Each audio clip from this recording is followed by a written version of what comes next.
Call me Charles Manson or Carbs Manson. This is Adelaide.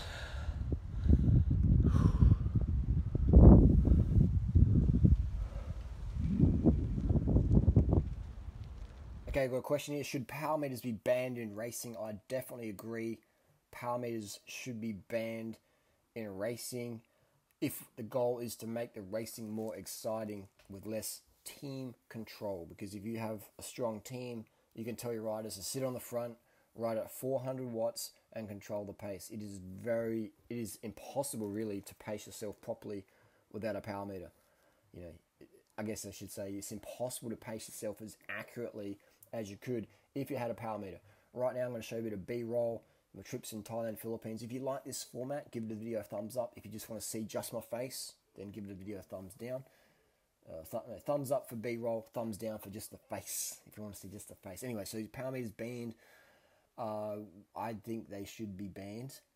Let's look at the pros and cons of it. The pros is it becomes more like Lance Armstrong style racing. Back in the day, when Lance was in the Tour de France, no one really used power meters in racing. They use it in training for sure, because you will work out how much drugs you can take to do certain watts and how much weight you can lose before you lose watts per kilo, stuff like that. And now we see better quality drugs in the market now. There's better drugs in the market. There's more policing, but there's better quality drugs leading to better performances. We look at some of the times on Alpe d'Huez this year in the Tour de France, and with zero fatigue. Zero fatigue and thousands of meters of elevation gained just before the stage. So we're seeing some really next level drug technology. I mean, in pharmaceuticals, 15 years from 2003 era, or let's say 20 years, 1998, we're seeing that's huge in pharmaceutical. Biotech, peptides, all these things. So we're seeing incredible drugs in all sports. And cycling's not the only sport with drug usage. It's all sports. It's soccer, swimming, running. They take a lot more drugs than cyclists do, because cycling is just so well policed. Heavily. I shouldn't say well policed. I should say heavily policed. That you got to have a good team doctor to really pass the test for most of the time. Anyway, we're digressing here. We're talking about power meters should be banned. I think they should be banned. Let's do a bit of a trial. Let's just ban it. Let's ban power meters for a season. Let's ban it for 2019, and let's see what the riders say about that. Let's see what the audience says about that. Let the riders have their voice. I think, though, that it would, if the riders want it, we should do it. At the end of the day, you have to look after the riders, because that's what makes racing. And then you look after the riders, they're happier. Just ask the riders. I would say, as a rider, I would prefer that they don't be banned, because then it's harder to pace. It's hard to do your job as a teammate. But if let's say you're a clean rider, all right? You're a clean rider, you're not on anything, and you're domestique, and your job is to sit on the front and hold 300 watts or 350 watts, then you can pace yourself better, all right? So it does give an advantage to the clean riders out there. If you're full juiced, your hemoglobin's 200, and you're smashing anyway. You're going to smash them with or without a power meter. But if you're a clean rider, having that power meter can help you just avoid blowing up too much, So the power meter will benefit the cleaner rider more than it will the full natty enhanced rider, because when you're that enhanced, you're just going to rip legs off anyone anyway. Regardless of if your bike's 8 kilos or 6.8 kilos, you're going to smash everyone that day on the climb. This is how it is. Let's be honest. Let's be real. So the power meters, what do you think? Do you think power meters should be banned? I think it would lead to more attacks, more aggressive Lance Armstrong, Pantani style riding, Ulrich style riding, where people just ride with more emotions. I'd call it more feminine riding to more emotional responses versus masculine riding, where you're riding to the numbers. 400 watts, you hold it, no complaints, just fucking keep going.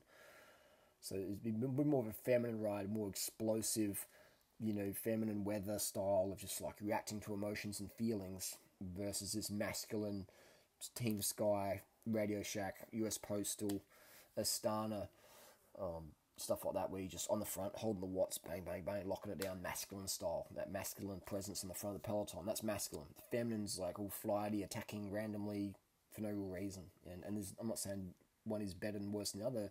Obviously, if you want to go faster, having power meter will help you go faster, because you'll be able to pace your effort and be able to hold the watts for a lot longer, which means you'll be able to have faster time. Whereas if you're riding for emotion, then you'll more likely blow up.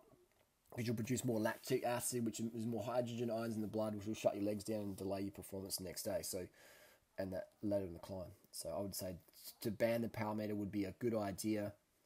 For just to do it for a season. Let's just try it out. I think the UCI will do it. I think they will do it because it will just be something new. And I'd be curious. I'd be curious to see what the riders said about that. I'd be curious to the, what would happen. It'd be interesting. Maybe what we could do is not ban power meters. What we could do is ban power meters readings. So what you could do is, this would be really fucking interesting, where everyone's riding with power meters, but no one can look at their data. Right? That the Garmin has to be flipped upside down or whatever. Stuff like that. Or you can have 2 units where you can have 1 unit measuring your data somehow, or just not have power on the screen. So then we could see that psychological difference of how do the riders race now they don't know what numbers they're pushing. So that would be really interesting. So I'd like to see that. I'd like to see the power data recorded, and then you see people's Strava. How was the numbers compared to this race last year? Now that no one's looking at their power meter data, how are they racing? How is the spikes different? Does it change? Is it more erratic, or is it more smoother? Like, that'd be really interesting. I'd find that interesting. So keep the power data there. Have a way that the riders can't see what's going on in terms of wattages, but they can maybe look at the distance remaining, stuff like that. But then again, what would happen if riders didn't know how long they've got left in the race? That would be pretty interesting as well. I would say we remove all data, and just go from there. That would be very interesting. So no one knows how fucking far they've got to go in the race, just except for the last 5K or 20K or whatever. That would be interesting as well. That would be really cool to see the numbers. A lot of the riders might disagree with that. Go, Harley, I watch your videos, mate. It's good nutrition, but this is such a bullshit plan. Fuck you. That would be interesting feedback as well. Again, this is all first world problems. This is all first world problems here in Thailand. And I film a lot of Thai people just to show people how lean rice cultures are. If you said, me, Harley, find me a 50-kilo wife or a 40-kilo wife today, hypothetically, then I could do that. I'd be going straight to Thailand or Philippines with you, and, Asians eating rice 3 times a day. Or you come here in Sydney, certain parts of Sydney, you'll see super, super slim people who just live on rice and veggies predominantly as their caloric intake. So there you go. That would be really interesting to see those numbers. I think with the power meter is like the game changer. That's the biggest reason that I can help. You see my girlfriends, they progress really, really fast. They put a power meter on their bike from day one, and we see that massive increase in performance straight away, because all of a sudden they can pace themselves.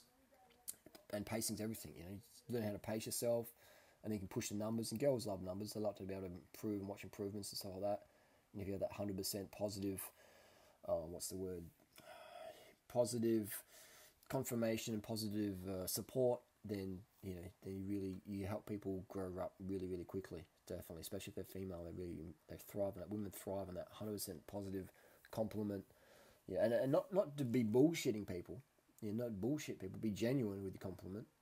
And otherwise, people, if it's fake, people are like, you're just being fake. And anyone can be fake. You just go to a fucking car sales yard. You want to do? Go watch YouTube. You want to see fake people.